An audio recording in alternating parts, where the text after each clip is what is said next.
Son las 8 de la mañana con 50 minutos. Continuamos aquí en Ampliación de Noticias. Hoy sábado 1 de agosto del año 2020. Somos Carlos Villarreal y Jaime Chincha. Vamos a continuación a comentarles las últimas cifras que arroja un estudio realizado por Vox Populi, que señala que en cuanto a COVID-19 el Perú sería el país con más muertes por millón en el mundo. Esa es una cifra que ciertamente está en los reportes de Worldometer, por ejemplo, que se ven a diario, pero la cifra que sí es realmente abrumadoramente dolorosa es la de las muertes que estima este estudio de Vox Populi, que estará en unos minutos ya en la web de rpp.pe. 51.512 muertes en exceso de abril a julio es el cálculo de Vox Populi, 135% más que años anteriores, una barbaridad. Vamos a conversar con el director de Vox Populi, precisamente, Luis Benavente, que ya está con nosotros. Hola, Luis, ¿cómo estás? Muy buenos días. Buenos días. Jaime, Carlos, buenos días. ¿Qué tal? ¿Cuál es la base sobre la cual hacen esta proyección? La señora Macetti esta semana ha señalado un número, 46.000, de acuerdo al SINADEF, que es el registro oficial. ¿Cómo así estiman estas 51.512 muertes, Luis? Hemos hecho el cálculo desde abril hasta julio, durante 4 meses. El promedio histórico de los 2 años anteriores es comparado con el total de muertes de este año. Ahí la diferencia es precisamente ese número de 51.512. Ese es el número de muertes en exceso. No hemos considerado marzo, porque en marzo hubo muy pocas muertes. Recordemos que el 8 de marzo fue el primer caso, el 15 fue la declaración de estado de emergencia y confinamiento, y hubo muy pocos muertos, entonces consideramos que es un número marginal para facilitar el análisis. En esa comparación encontramos que hay 51.512 muertes en exceso. ¿Y por qué creemos que son por COVID? Porque ahí hay muchas especulaciones y muchas opiniones que en algunos casos también son de acuerdo al temperamento político de los opinantes, ¿no? Pero si lo vemos de una manera muy fría, muy objetiva, nosotros en el informe anterior, el 14 de julio, demostramos que esas muertes serían por COVID, por la equivalencia, por el parecido increíble en la proporción de muertos por sexo de hombres y mujeres, 70-30%, más o menos un punto porcentual, es idéntico la cantidad de muertes por COVID con la cantidad de muertes en exceso. O sea, es una estimación en función al descarte, ¿no? Y claro, a lo comparativo respecto a los años anteriores. Pero ahora, hay un detalle, ¿no?, que la señora Macetti señalaba. Es medianamente similar lo que dicen ustedes y lo que dice SINADEF, pero, por ejemplo, ¿no?, ella señalaba una muerte que en el acta por algún lado aparece COVID. Puede ser que esta persona haya tenido apendicitis o le dio un infarto. Era positivo, pero la causa de la muerte no fue COVID, ¿no? Es decir, esta cosa horrible que los pulmones se te destrozan y no tienes aire, etcétera. No es esa la causa de la muerte, sino apendicitis o infarto, digamos, ¿no? Porque llegar a determinar que la muerte fue provocada por COVID requiere un análisis mucho más fino y clínico y científico. En este caso, ¿esta estimación recorre eso o, digamos, es por descarte decir, podría ser COVID? ¿Cómo se puede hacer la diferenciación ahí entre causas? Hay una diferencia. Descarte es algo más empírico, es algo, bueno, yo descarto esto con un criterio X, ¿no? Eso es una estimación estadística, que es algo, digamos, más profundo que un simple descarte, ¿no? El descarte, pues yo descarto esto porque no me gusta esa fruta y la descarto y como la otra. Entonces, descarte no es una...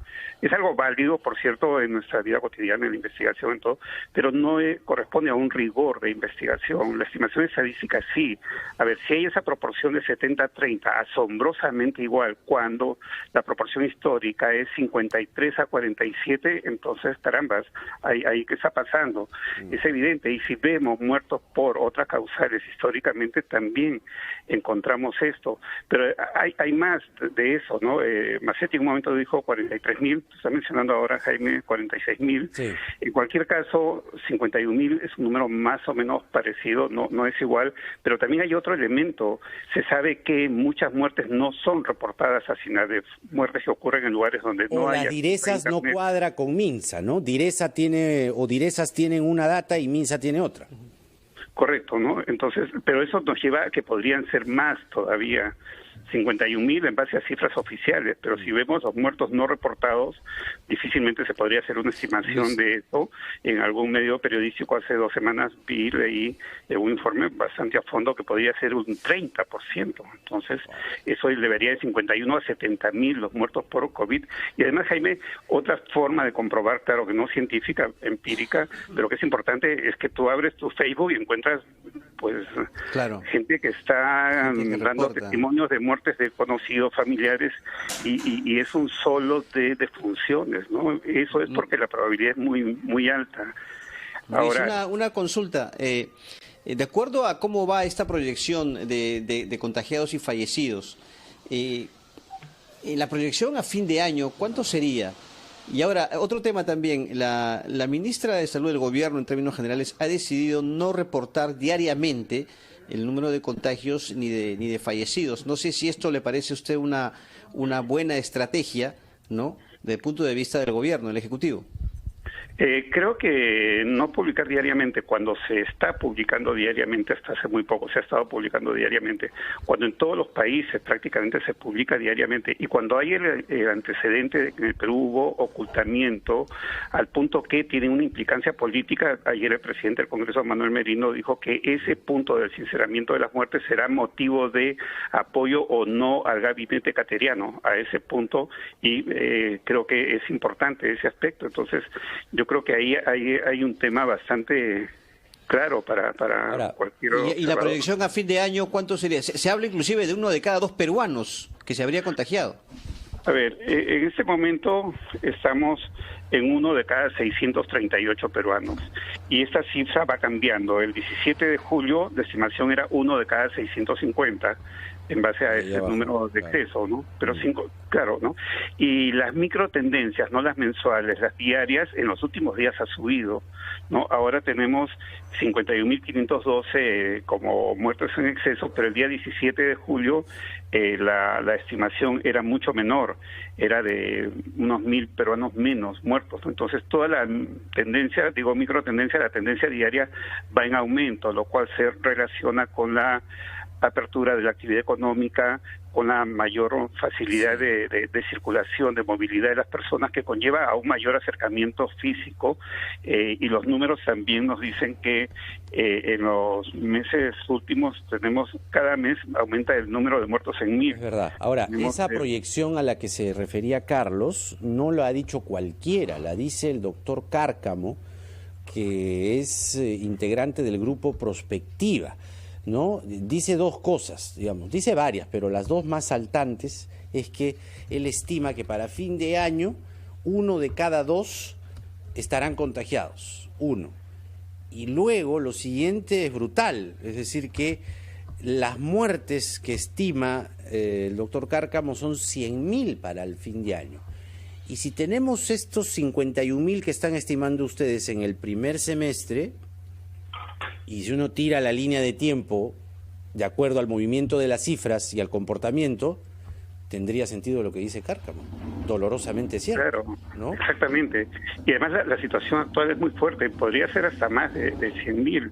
Ese mes murieron 26.000, para julio 850, en junio 25.900, en mayo 24.200, pero todos los indicadores son muy negativos, muy adversos. La cantidad de casos diarios no es un indicador porque depende del número de pruebas, pero la proporción, la correlación entre el número de casos y el número de pruebas sí es un buen indicador, está en 27% en estos días, cuando el promedio histórico de esos 2 millones y pico de pruebas con los 400 y pico mil positivos es de solo 17%. Entonces estamos en una etapa de mucho contagio y esto podría seguir aumentando. Un día en Perú ha habido 7.000. En España ese día hubo 1.500 y los españoles consideraban que estaban escandalizados, ¿no? Y España tiene 47.600.000 habitantes. Sí, bien, Luis Benavente con nosotros, gracias. Director de Vox Populi. Gracias por esta conversación, Lucho. Y por cierto, el estudio de Vox Populi ya está en la web de RPP, ya está en línea, pueden revisarlo, ahí están ya mucho más detalladas las cifras, comparativos con años anteriores, etcétera, etcétera. Solo tiene que visitar www.rpp.pe para informarse minuto a minuto, pero particularmente si quiere ver este informe de Vox Populi.